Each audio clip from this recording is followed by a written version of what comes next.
Hello student, welcome back to my YouTube channel. आज मैं आप लोगों को यूपी बोर्ड की इंग्लिश रीडर की बुक से इंट्रोड्यूस करवाऊंगी और इसमें जो चैप्टर है प्रोज पार्ट है सेक्शन, उसके चैप्टर्स को मैं एक्सप्लेनेशन करूंगी जिससे आपको इसका एक्सप्लेनेशन अच्छे से आ जाए। जब वो आप चैप्टर को समझ जाएंगे तो आपको जो उनके क्वेश्चंस आते हैं उसको करने में बहुत ही प्रॉफिट आपको मिलेगा। मैं आपको ये बताना चाहती हूँ कि देखिए, जो इंग्लिश रीडर की बुक है ये आपको 2 पार्ट्स में, यानी जो इंग्लिश का पेपर आपका आता है ये 2 सेक्शन में बटा होता है।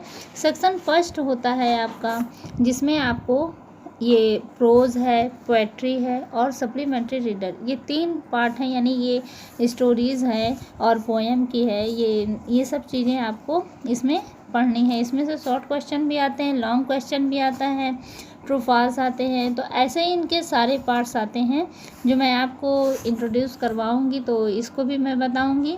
फ़िलहाल मैं अभी इसको शॉर्ट में लेके चलती हूँ क्योंकि मुझे ज़्यादातर इसका एक्सप्लेनेशन ही आपको बताना है और आपको तैयारी कैसे करनी है ये बताना है। तो फर्स्ट सेक्शन आपका जो ए है इसके 3 पार्ट हैं, प्रोज है, पोएट्री और सप्लीमेंट्री रीडर।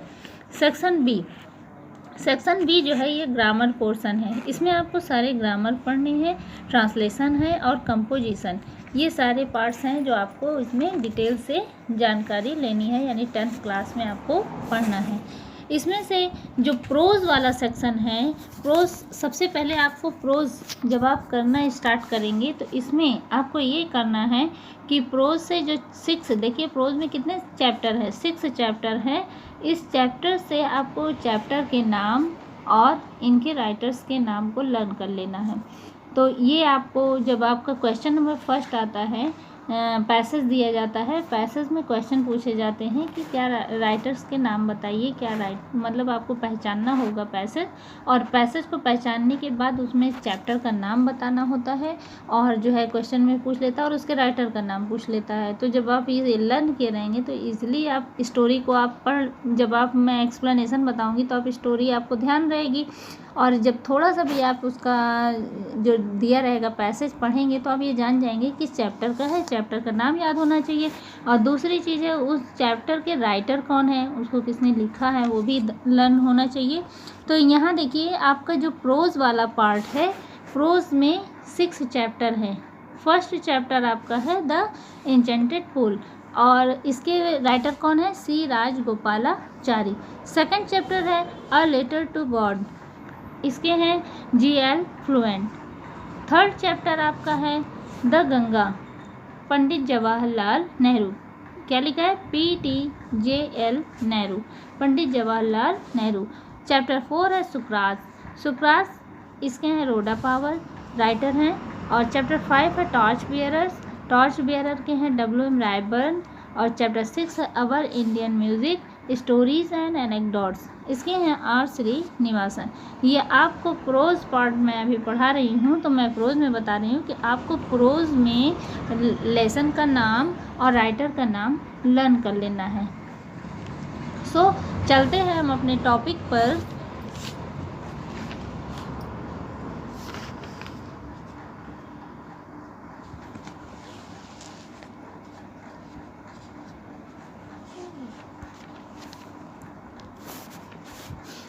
चलते हैं हम अपने टॉपिक पर। देखिए चैप्टर फर्स्ट हमारा है प्रोज का, सेक्शन ए का फर्स्ट पार्ट है pros.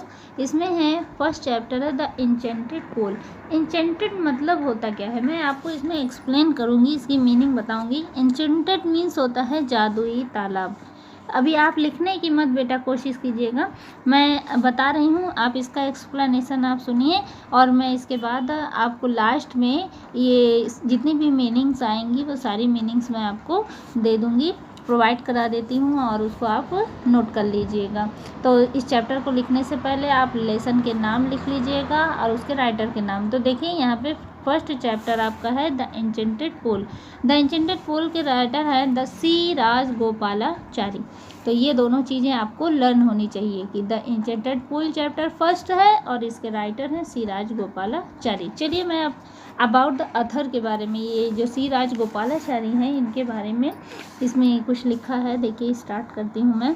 About the Athar, author किसको कहते हैं? लेखक को कहते हैं। जिसने इस स्टोरी को लिखा है उसे कहते हैं। तो अबाउट मीन्स होता है के बारे में, अबाउट मीन्स होता है के बारे में। तो यहाँ देखिए लिखा है कि चक्रवर्ती राज गोपालाचारी, इनका फुल फॉर्म यानी सी का क्या मतलब है? चक्रवर्ती राज Gopalachari.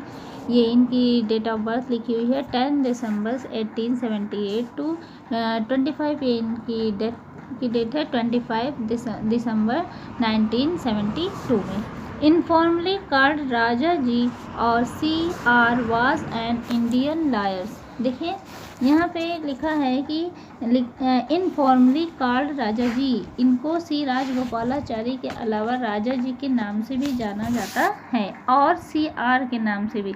Was an Indian lawyer, was मतलब थे है, an Indian lawyer, Indian lawyer means होता है भारत के एक वकील भी थे, एंड फ्रीडम फाइटर, और ये स्वतंत्रता सेनानी भी थे। फ्रीडम फाइटर मतलब जो स्वतंत्र, जो आज़ादी के लिए जिन लोगों ने फाइट किया था उन्हें ही कहते हैं फ्रीडम फाइटर। एंड पॉलिटिशियंस, और एक राजनेता भी थे, एंड राइटर, और एक लेखक भी थे। तो सी राजगोपालाचारी का एक नाम था राजा जी, और ये एक लॉयर भी थे और फ्रीडम फाइटर भी थे और पॉलिटिशियंस और राइटर थे।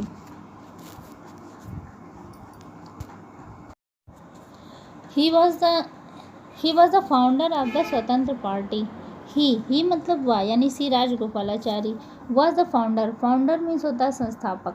फाउंडर मीन्स क्या होता है? संस्थापक ऑफ ए स्वतंत्र पार्टी, यानी कि ये स्वतंत्र पार्टी उस समय जब फ्रीडम फाइटर यानी कि जब स्वतंत्रता की लड़ाई हो रही थी उस समय एक पार्टी बनी थी जिसका नाम था स्वतंत्र पार्टी। तो स्वतंत्र पार्टी के फाउंडर थे, यानी ये संस्थापक थे सी राजगोपालाचारी जी। और he was the first man to receive India's highest civil award. ये पहले व्यक्ति थे, फर्स्ट ऐसे इंडियन थे जिन्हें हाईएस्ट अवार्ड, सिविल अवार्ड से नवाजा गया था। वो कौन थे? जिन्होंने रिसीव किया था, मैंने एक्सेप्ट किया था। कौन सा है अवार्ड? द भारत रत्न। भारत रत्न एक ऐसा अवार्ड था जो हाईएस्ट अवार्ड था, जिसे तो द भारत रत्न जो है अवार्ड इन्हें मिला था, यानी सी राजगोपालाचारी को ये फर्स्ट मैन थे जिन्होंने रिसीव किया था। He was also nick name as Margo of साबित। इनका छोटा नाम यानी निक नेम जिसे कहते हैं पुकारा जाने वाला नाम था मार्गो ऑफ साबित। He wrote on abridged retelling of Mahabharata in English. इन्होंने लिखा था महाभारत की रिटेलिंग किया था, यानी इसका अनुवाद किया था इंग्लिश में। इन्होंने इसे इंग्लिश में ट्रांसलेट कर दिया था महाभारत की कहानी को। ही वॉज डीपली रिलीजियस, ये धार्मिक प्रवृत्ति के थे, ये गहरी, इनकी जो धार्मिक प्रवृत्ति थी वो बहुत ही गहरी थी। And a pious persons and followers of the Vedas and Upanishad, और ये काफ़ी अच्छे फॉलोअर्स थे, यानी अनुयायी थे इसके वेदास और उपनिषद की। जो वेद और उपनिषद हैं इनको इन्होंने काफ़ी अच्छे से फॉलो किया है, यानी इसको रीड किया है, और रीड करने के बाद सर्च किया, फिर उसके बाद उसको इंग्लिश में इन्होंने इसे रिटेल किया है। तो देखिए आगे कि रिचर्ड केसी द फेवरर ऑफ, ये रिचर्ड केसी हैं द फेवरर of from 1944 to 1946, regarded Raja ji as the visited was in India. ये कह रहे हैं कि 1944 और 1946 में जब ये रिचर्ड्स केसी जो है ये इंडिया विज़िट करने आए थे, यानी घूमने आए थे, तो उस समय उन्होंने इनको राजा जी नाम दिया था, यानी सी राजगोपालाचारी को राजा जी इन्होंने कहा था। The best possible traveller to Raja ji was for Mahatma Gandhi. ये बहुत ही अच्छे विजिटर थे, मतलब ये गांधी जी के अनुयायी थे। And the refer to his all the keep of my conscious, और उन्होंने उनकी जो है श्रद्धांजलि को दिया और उसके अच्छे कॉन्शियस थे। फिर अबाउट द लेसन, अब आप देखिए इसमें मेन यहाँ से आपको इसकी जब आपका आता है पैसेज तो यहाँ से आता है अबाउट द लेसन से। अबाउट द लेसन में इसमें हिस्ट्री आपको यानी इसकी पूरी एक्सप्लेनेशन पता होनी चाहिए, स्टोरी क्या है ये आप देखेंगे इसमें। तो this lesson is an extract from the Mahabharata. Extract यहाँ देखिए, दिस लेसन, यह लेसन इज़ एन एक्सट्रैक्ट, यह लिया गया। एक्सट्रैक्ट मीन्स होता है लिया गया है, फ्रॉम महाभारत। कहाँ से लिया गया है? द महाभारत, यानी महाभारत की कथाओं से यह एक्सट्रैक्ट किया गया है, धारण किया गया है या उद्धृत किया गया है या फिर लिया गया है। It reflect the characters of Yudhishthira, यह रिफ्लेक्ट करता है यानी प्रभावित करता है किस चीज़ को? करेक्टर्स मीन्स होता है चरित्र, ऑफ युधिष्ठिर, तो युधिष्ठिर के चरित्र को ये रिफ्लेक्ट करता है, यानी कि ये दर्शाएगा किसको? युधिष्ठिर के करेक्टर को। द धर्मराज, जो कौन थे? धर्मराज युधिष्ठिर, इन्हें धर्मराज के नाम से इन्हें धर्मराज कहा जाता था, धर्मराज युधिष्ठिर। ये पांडवों के सबसे बड़े भाई थे युधिष्ठिर। हिज पेशेंस मीन्स होता है धैर्य, पेशेंस मीन्स क्या होता है? धैर्य। तो इनके धैर्य को इसमें रिफ्लेक्ट किया गया है यानी दर्शाया गया है। काइंडनेस, दयालुता को, काइंडनेस मीन्स क्या होता है? दयालुता, इसको दर्शाया गया है। And love for his brother, और अपने भाइयों के प्रति प्रेम को। एंड इंटेलिजेंसी, और उनके बुद्धिमत्ता को। इंटेलिजेंसी मीन्स होता है बुद्धिमत्ता, यानी वो कितने बुद्धिमान थे, इन सब चीज़ को इसमें युधिष्ठिर के कैरेक्टर के बारे में इसमें रिफ्लेक्ट किया गया है यानी दर्शाया गया है। ही प्लीज्ड यक्ष, ही प्लीज्ड मीन्स होता है प्रसन्न होना। क्या है ये? प्लीज ना, हाँ। Yaksha by given satisfactory answer to his question, he pleases,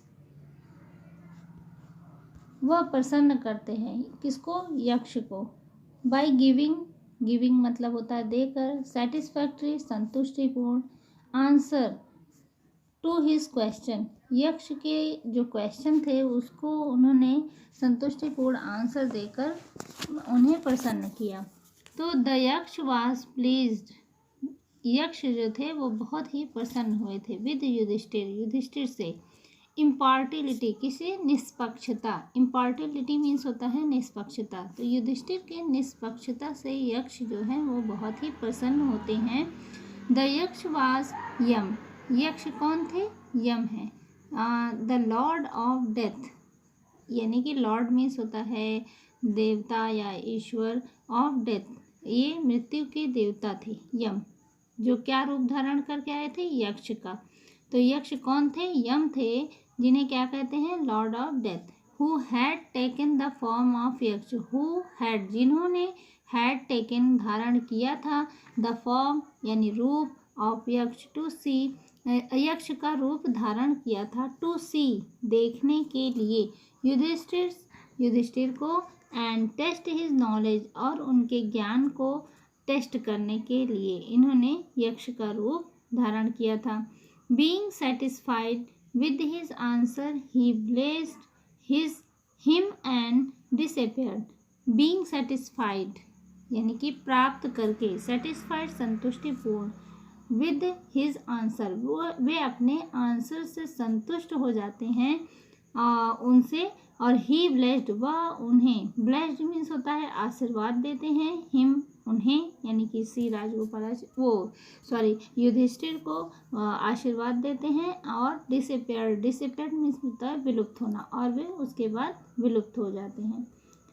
second paragraph देखिए, Yudhishthira waited for his brother. अब यहाँ से आपकी ये जो स्टोरी है ये स्टार्ट होती है। तो युधिष्ठिर वेटेड मीन्स होता है प्रतीक्षा करना, for his brothers in anxiety and thirst. Waited प्रतीक्षा कर रहे थे, फॉर हिज ब्रदर अपने भाइयों की, इन एंग्जाइटी मीन्स होता है व्याकुलता के साथ, बड़ी व्याकुलता के साथ वे अपने भाइयों की प्रतीक्षा कर रहे थे, एंड थर्स्ट और प्यासे भी थे। Can they have been subjected to a curse, और are they still wandering about in the forest in search of water. कहते कैन मतलब होता है सकना, दे हैव बीन सब्जेक्टेड क्या हो सकता है उनके साथ, to a curse, accursed means होता है मूर्छित होना, तो क्या वे मूर्छित तो नहीं हो गए कहीं? और आर दे स्टिल वॉन्डरिंग, या फिर कहीं wandering about in his forest, कहीं मतलब ये खो तो नहीं गए हैं या रास्ता तो नहीं भूल गए हैं। अबाउट इन हिज फॉरेस्ट, इन्हीं जंगलों में, इन सर्च ऑफ वाटर, जो कि पानी की तलाश में गए हैं। मतलब ये कहते हैं युधिष्ठिर कि ऐसा तो नहीं है कि मेरे भाई जो है किसी कारणवश वहाँ पे मूर्छित हो गए हों, और या फिर कहीं भटक तो नहीं गए हैं जंगल में पानी की तलाश में जो गए हैं। Can they have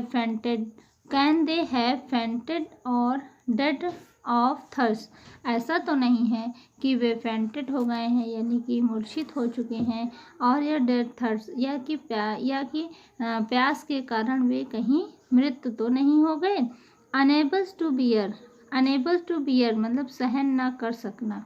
unable to bear means क्या होता है? सहन ना कर सकना। दीज थॉट्स, वे अपने विचारों को सहन नहीं कर पाते हैं, यानी जो कुछ उनके मन में ख्याल आ रहा था वे उन्हें सहन नहीं कर पाते हैं। And driven by an overpowering thirst, और वे driven by an overpowering thirst, और वे अत्यधिक, ओवर पावरिंग थर्स्ट मतलब अत्यधिक प्यास का होना, बहुत ज़्यादा प्यास के कारण खींचे जाते हैं।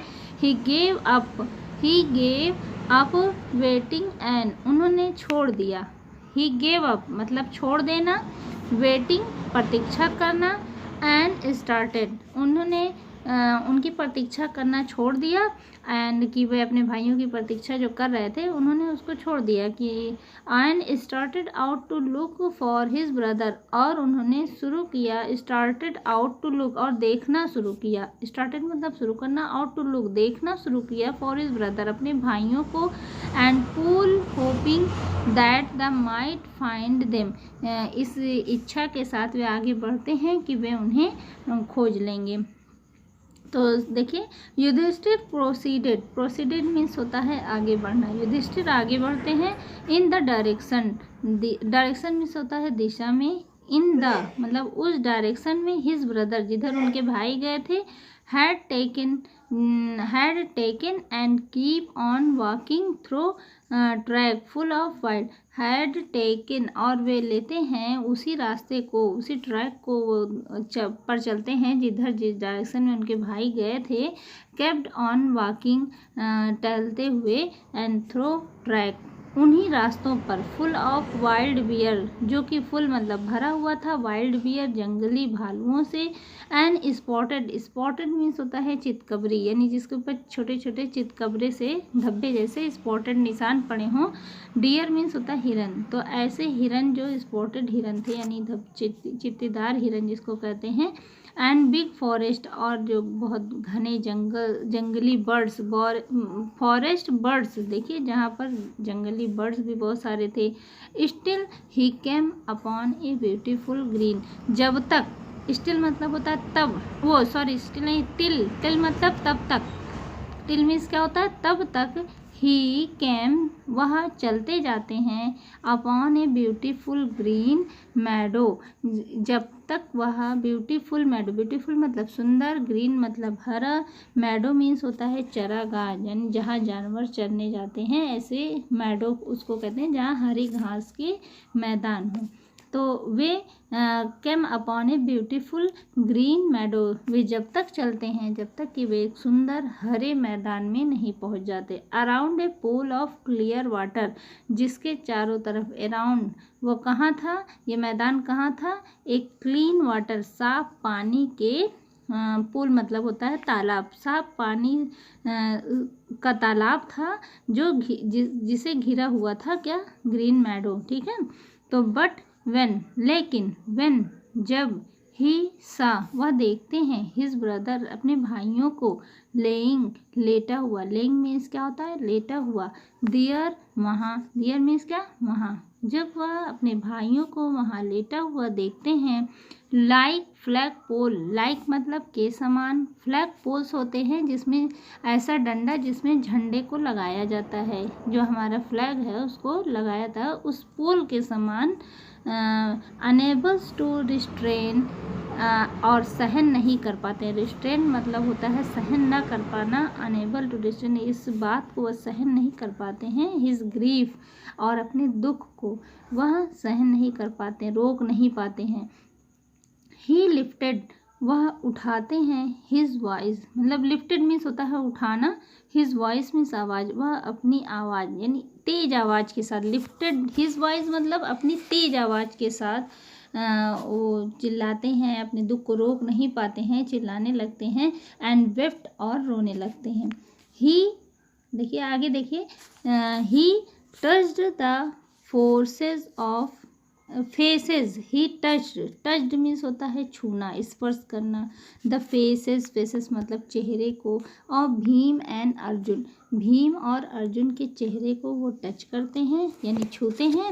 एज दे ले सो स्टिल, एज जैसा कि वे बिल्कुल शांत, स्टिल मतलब होता है शांत से लेटे हुए हों, मतलब जैसा ऐसा लग रहा था कि जैसे वे बिल्कुल शांत से सो रहे हैं, तो वे उनके चेहरे को छूते हैं। साइलेंट बिल्कुल जो शांत हैं, मतलब खामोश हैं। एंड मॉरेंट, और एकदम मर चुके हैं।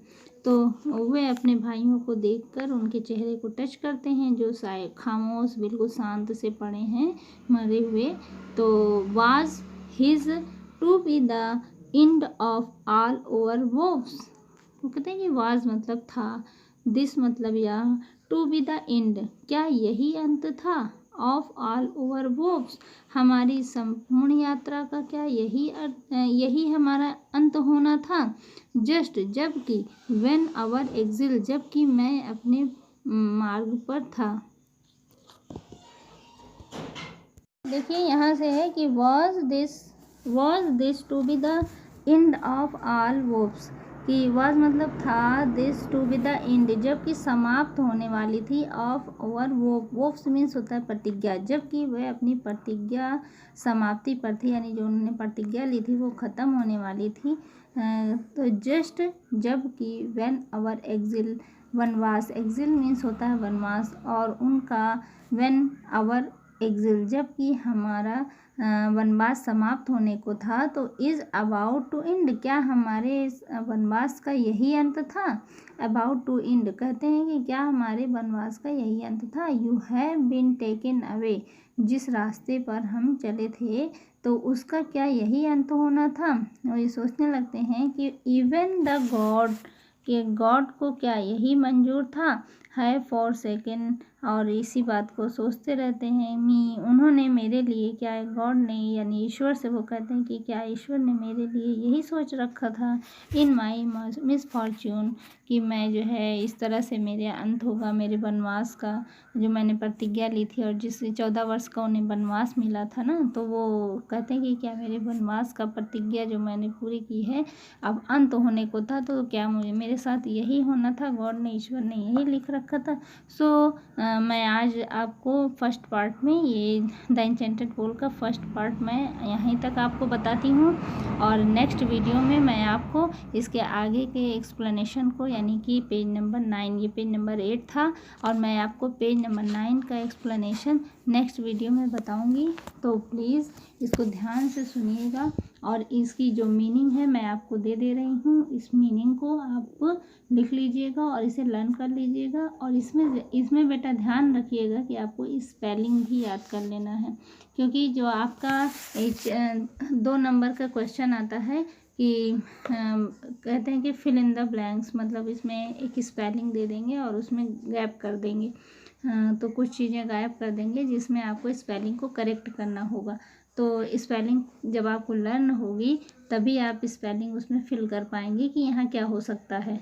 ओके, तो इसलिए ये जितनी मैंने मीनिंग को आपको दे रहे हैं ये सारी स्पेलिंग सहित स्पेलिंग इसकी याद कर लीजिएगा और मीनिंग इसकी समझ लीजिएगा कि क्या है।